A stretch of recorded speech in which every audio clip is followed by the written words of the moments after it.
শিরোনামটি দেখেছেন। প্রথমত আপনাদের কাছে ক্ষমা চেয়ে নেই। ডক্টর ইউনূস বাংলাদেশের বরেণ্য ব্যক্তিত্ব। এই শিরোনামের যে বক্তব্য এটি তার নয়। তিনি এই ধরনের কোনো কিছু হয়তো কল্পনাও করেননি, কিন্তু একজন বিশ্লেষক হিসেবে আমি এই কথাগুলো কল্পনা প্রসূত এবং নিজের মতো করে অনেকটা ক্ষোভ থেকে, দুঃখ থেকে, কষ্ট থেকে এই কথাগুলো বলছি। কারণটা হলো ডক্টর মোহাম্মদ ইউনূস দীর্ঘদিন যাবতই বাংলাদেশে কাজ করছেন, সেই স্বাধীনতার পর থেকে। তার গ্রামীণ ব্যাংক সারা দুনিয়াতে সমাদৃত, বাংলাদেশেও সমাদৃত ছিল।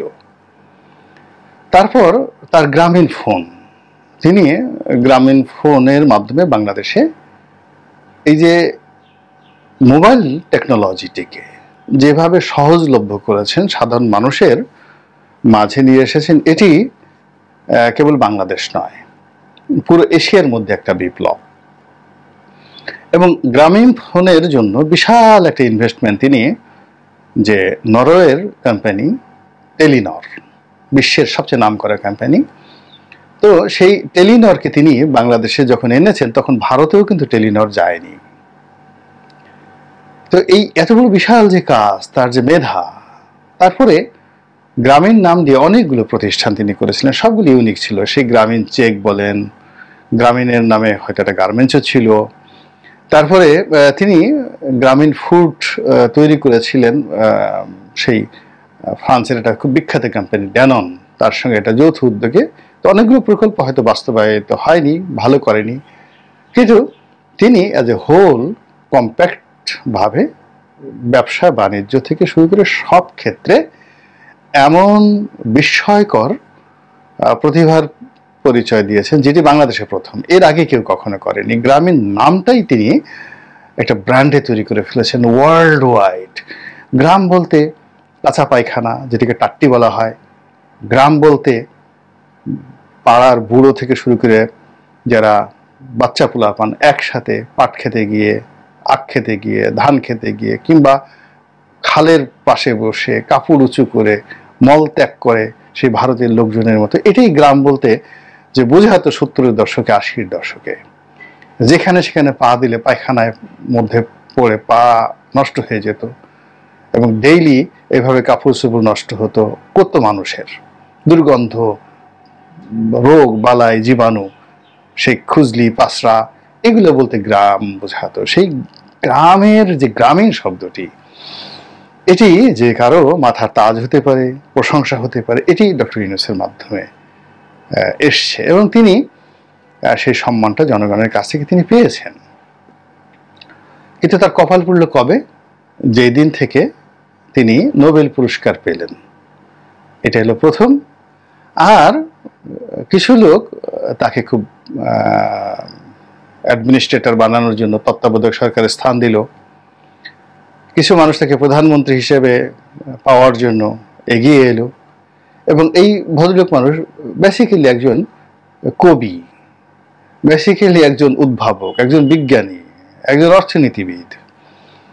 তো এই মানুষগুলোর আসলে 6 ধারে 9 ধার থাকে না, খুব চালাক। তারা যেই যেই ক্ষেত্রে সফলতা লাভ করে সেই ক্ষেত্রে তাদের চালাকি থাকে, বুদ্ধিমত্তা থাকে। চালাকি নেতিবাচক অর্থে বুদ্ধিমত্তা থাকে, টাকা উপার্জনের ধান্দা থাকে, কিন্তু অ্যাজ এ হোল সমাজের যে নর্মাল টাউটারি, যা বাটপারি, এই জিনিসগুলো তাদের মধ্যে থাকে না। ফলে রাজনীতির যে টাউট বাটপারি, এটা তিনি বুঝতে পারেননি।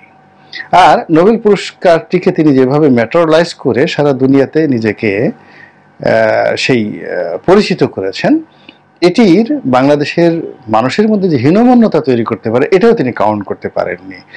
ফলে এই নোবেল পুরস্কারটি তার জীবনটাকে শেষ করে দিয়েছে, তার সমস্ত সম্ভাবনাকে শেষ করে দিয়েছে। ফলে তার উচিত এই নোবেল পুরস্কারটি এই কমিটির হাতে ফিরিয়ে দেওয়া। আমি হলে তাই করতাম, যে বাবা গো, সুন্দর করে আমি তোমাদের কাছে মাপ চাই, আমি এখন কবরের জায়গায় খুঁজছি। আমি কি চট্টগ্রামে আমাদের বাড়ি যেখানে, সেখানে কবর দেব, নাকি আমি প্রধানমন্ত্রী শেখ হাসিনার কাছে একটা নিবেদন করব যে গ্রামীণ ব্যাংক চত্বরে আমাকে একটু কবরের জায়গা দেন, বিনিময়ে আমি কিছু চাই না, আমি নোবেল পুরস্কার ফেরত দিয়ে দিচ্ছি। তো এই নোবেল পুরস্কারটা যদি তিনি ফেরত দেন এবং সরকার বাহাদুরের কাছে একটু কবরের জায়গা চান যে আমি এই দেশে মরতে চাই এবং সুখে শান্তিতে বাকি জীবন থাকতে চাই, আমি এই 85 88 তার বয়স কত বছর জানি না, 85 88 বছরের মতো হবে, এই বইয়ের মধ্যে হবে, আমি আর পারছি না, আমি এই নোবেল পুরস্কার তোমাদেরকে ফেরত দিতে চাই, নোবেলের টাকা সহ ফেরত দিতে চাই, আর আমার যত টাকা পয়সা আছে সবকিছু আমি বঙ্গবন্ধু ট্রাস্ট আছে, বেগম ফজিলাতুন্নেছা ট্রাস্ট আছে, শেখ হাসিনা ট্রাস্ট আছে, এই জায়গাতে আমি আসলে দান করে দিতে চাই, অথবা শেখ রাসেল নামক একটা ভালো ট্রাস্ট করে, শেখ কামাল নামে একটা ট্রাস্ট করে আমি সেখানে আসলে আমার যতটুকু আছে আমি এগুলো দান করে দিতে চাই, বাকি জীবন আমি আসলে বৃদ্ধাশ্রমে কাটাবো এবং আমার মৃত্যুর পরে আমাকে যেন ওই জায়গাতে কবর দেওয়া হয়। এরকম একটা সিম্পল জায়গাতে যদি তিনি চলে আসেন, মুহূর্তের মধ্যে তার সব সমস্যা সমাধান হয়ে যাওয়া। আমি বেঁচে থাকতে পারছি না, আমি নোবেল পুরস্কার দিয়ে কী করবো, একটা মেডেল দিয়ে আমি কী করবো, একটা নাম দিয়ে কী করবো, আমি বাংলাদেশে যেখানে ঘুরতে পারছি না সেখানে ফ্রান্সের প্রেসিডেন্টের সাথে আমার বৈঠক হচ্ছে, তাতে আমার কি আসে যায়, আমি যেখানে কোর্টের বারান্দায় ঘুরছি, লোহার খাঁচার মধ্যে চোর ডাকাতের মতো ঘুরছি, আমার বৃদ্ধ শরীর নিয়ে আমি যেখানে সিঁড়ি দিয়ে আমাকে কাঁপতে কাঁপতে আমি উঠছি, কথা বলতে গিয়ে আমি আবেগপ্রবণ হয়ে যাচ্ছি, আমার কান্না আসছে, তো সেখানে জো বাইডেন হোক, বারাক ওবামা হোক, হিলারি ক্লিন্টন হোক, তিনি আমার বন্ধু, আমরা এক টেবিলে বসে খাওয়া দাওয়া করি, এতে কি আসে যায়, আমাকে তো একটা পথ বেছে নিতে হবে। তো তার উচিত হলো নোবেল পুরস্কার যদি তিনি হোল্ড করতে চান, এটা নিয়ে কথাবার্তা বলেছেন, বেনজিরের মতো পালিয়ে যাওয়া, সুন্দর মতো একেবারে পালিয়ে যাওয়া, নিরুদ্দেশ হয়ে যাওয়া এবং বিদেশে গিয়ে তিনি তার মতো করে চুপচাপ থাকবেন, ঘোরাফেরা করলে আবার ইন্টারপোলের মাধ্যমে তাকে গ্রেপ্তার করায় আনা হবে, তার বিরুদ্ধে মিছিল হবে, মিটিং হবে, এবং ওখানে তো অনেক বাঙালি লোকজন আছে, তাদেরকে লেলিয়ে দেওয়া হবে, পিটাওয়েকে। হ্যাঁ, কোনো একটা সভা সমিতি সেমিনারে তিনি আমেরিকাতে গেলেন বা ইউকেতে গেলেন, ওখানে বিভিন্ন সংগঠন আছে, তারা সেখানে ঢুকে ডক্টর ইউনূসকে বেজ্জতি করলো, কাজে তিনি বিদেশে গিয়ে চুপচাপ থাকতে হবে বেনজিরের মতো, তাকে খুঁজে পাওয়া যাবে না। তো এর সাথে বাংলাদেশের বৃদ্ধাশ্রমে কাটানো তার জন্য খুব ভালো হয়, আমি হইলে অন্তত পক্ষে তাই করতাম। তো এই কথাটি আসলে আমি এখানে বলতে চাই যে দ্বিতীয় আরেকটা বিষয় আছে, সেটা হলো তাবলিগে যাওয়া।